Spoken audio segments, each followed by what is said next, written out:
नमस्कार, प्रणाम। मैं संध्या द्विवेदी। मैं श्री राम जी का एक आरती डाल रही हूँ। कृपया पसंद आए लाइक शेयर कमेंट जरूर करें और मेरे चैनल को सब्सक्राइब भी कर लें। उतारू वे सखी हो, उतारू वे सखी, उतारू वे सखी हो, उतारू वे सखी, राजा राम जी के आरती उतारू वे सखी, सीता राम जी के आरती उतारू वे सखी, उतारू वे सखी हो, उतारू वे सखी, उतारू वे सखी हो, उतारू वे सखी, राजा राम जी के आरती उतारू वे सखी, सीता राम जी के आरती उतारू वे सखी, के कर हवन राम के कर बाबू लक्ष्मण, के कर हवन राम के कर बाबू लक्ष्मण, के कर भरत भुआल सखी, सखी हो के कर भरत भुआल सखी, राजा राम जी के आरती उतारू वे सखी, सीता राम जी के आरती उतारू वे सखी,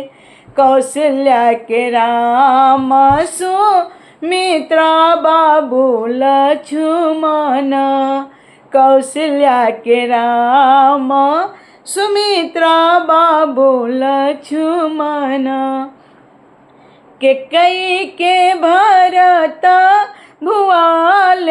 सखी, सखी हो के कई के भरत भुआल सखी, राजा राम जी के आरती उतार सखी, सीता राम जी के आरती उतार सखी, राजा राम जी के आरती उतारू सखी, कौन रंग राम कौन रंग लक्ष्मण, कौन रंग राम कौन रंग लक्ष्मण, कौन रंग भरत भुआल सखी, सखी हो कौन रंग भरत भुआल सखी, राजा राम जी के आरती उतारू वे सखी, सीता राम जी के आरती उतारू वे सखी, चारू भैया लोग के आरती उतारू वे सखी, उतारू वे सखी